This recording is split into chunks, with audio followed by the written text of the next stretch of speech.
તો ભાવનગરમાં મેઘરાજા તોફાની ઇનિંગ રમી રહ્યા છે અને છેલ્લા 36 કલાકના મુશળધાર વરસાદને કારણે નદીઓમાં ઘોડાપૂરની સ્થિતિ જોવા મળી રહી છે। એટલું જ નહીં, ડેમ પણ છલોછલ થવા લાગ્યા છે। હજુ તો જૂનની શરૂઆત થઈ છે અને ચોમાસાના હજુ તો શ્રી ગણેશ જ થયા છે। ત્યાં જો આવી હાલત છે તો આગામી 4 મહિનાઓમાં શું થશે? ત્યારે ભાવનગરના પૂરથી જુઓ TV9નો સુપર એક્સક્લુઝિવ અહેવાલ।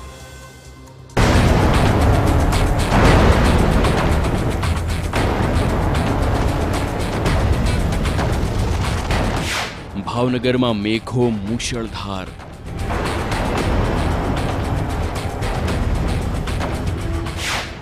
નદીઓમાં આવ્યા ઘોડાપૂર,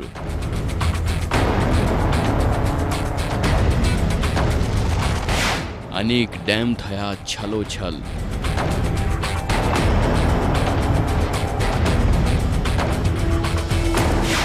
મેઘરાજાનો સૌથી તોફાની અંદાજ।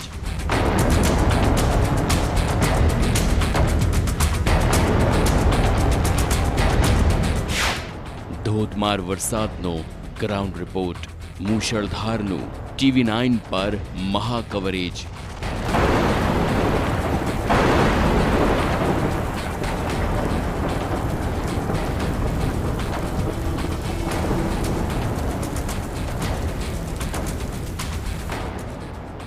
ભાવનગરમાં છેલ્લા 36 કલાકથી મેઘરાજા સતત તોફાની અંદાજમાં કરી રહ્યા છે બેટિંગ।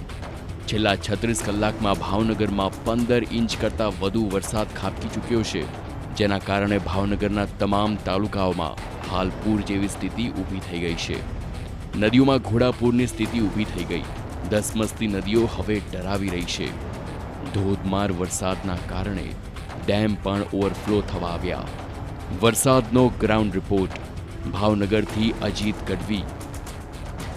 ભાવનગરની અંદર શહેર અને જિલ્લામાં જો ખાસ વાત કરીએ તો જિલ્લામાં પાલિતાણા, જેસર અને મહુવાથી સમગ્ર પટ્ટાની અંદર જે રીતે વરસાદ વરસી રહ્યો છે, ત્યારે હું આપને દ્રશ્ય બતાવીશ કે આપ જોઈ શકો છો કે આ ભાવનગરની મોટા ભાગની નદીઓ છે, ચેક ડેમો છે, તે તમામ અત્યારે ધીરે ધીરે છલકાઈ રહ્યા છે। અત્યારે અમે ઊભા છીએ વજાવળ જે નદી છે તે આ નદી પાસે આપ જોઈ શકો છો કે નદી બે કાંઠે જઈ રહી છે અને જે નદીના કિનારે કાંઠે આવેલા ગામો છે તેમાં પણ અમે અનેક ગામોની અંદર પાણી ઘૂસી ગયા છે એવું કહી શકાય। અને શેત્રુંજી નદી પણ ધીરે ધીરે બે કાંઠે અત્યારે થઈ રહી છે। ગાંડી તૂર થઈ છે શેત્રુંજી નદી, અને જેને લઈને શેત્રુંજી ડેમ છે ભાવનગર જિલ્લાનો જે જીવાદોરી કહી શકાય તે ડેમની અંદર 80%થી વધારે પાણી અત્યારે વધી રહ્યું છે। અને ભાવનગર જિલ્લાના ડેમની વાત કરીએ તો ખોડિયાર ડેમથી લઈ અને બોર તળાવ જે છે તેની અંદર પણ નવા નીર આવી ગયા છે।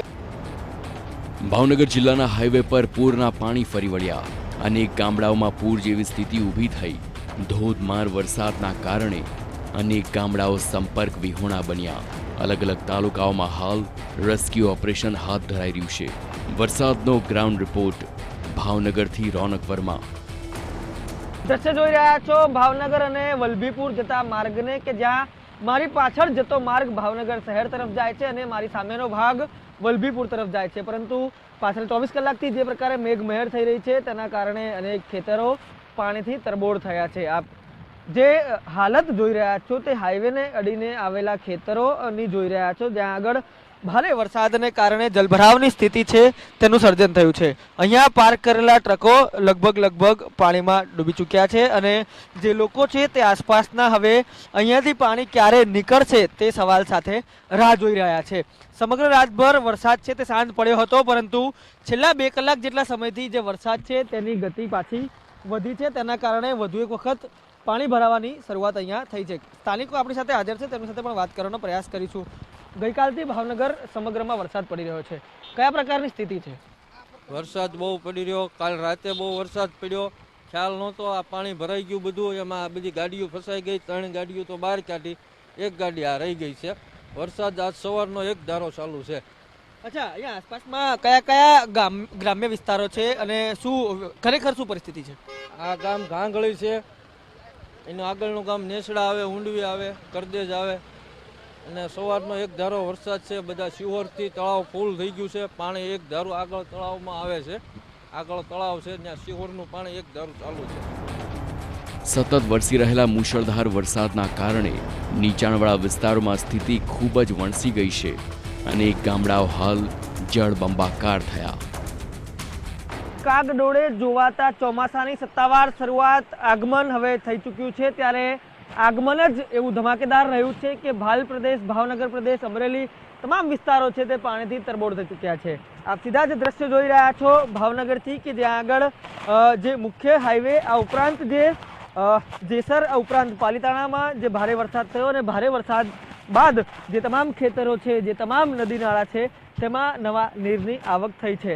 અત્યારે જે વરસાદ થઈ રહ્યો છે તેનાથી ખેડૂતો પણ ખુશ છે, કેમ કે જે વરસાદથી નવું પાણી આવ્યું છે તેનાથી ખેતી લાયક, જે વાવણી લાયક પાણી છે તે તેમને મળી શકે.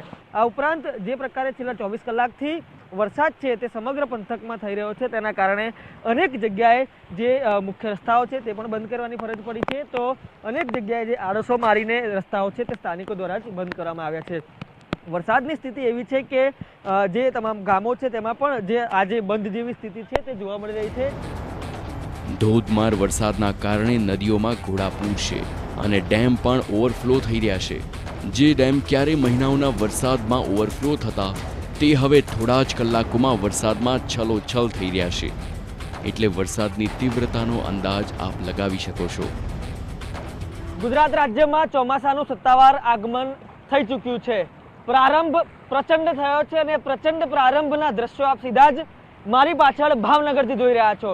ભાવનગરનો રજવડા ડેમ કે જેના 4 દરવાજા અત્યારે સતત પાણીની આવકના લીધે ખોલી દેવામાં આવ્યા છે.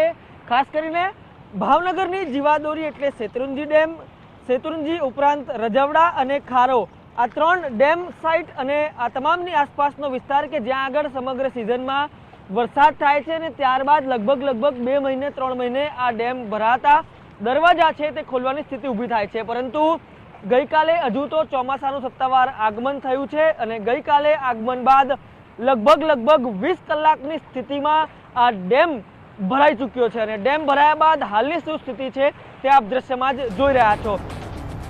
ભાવનગરમાં હજુ પણ મેઘરાજા મુશળધાર રીતે વરસી શકે છે. હવામાન વિભાગની આગાહી છે કે સૌરાષ્ટ્રમાં હજુ પણ ભારેથી અતિ ભારે વરસાદ ખાબકી શકે છે. ત્યારે જો આગામી કલાકોમાં હજુ પણ વરસાદ આવશે તો સ્થિતિ વણસી શકે છે.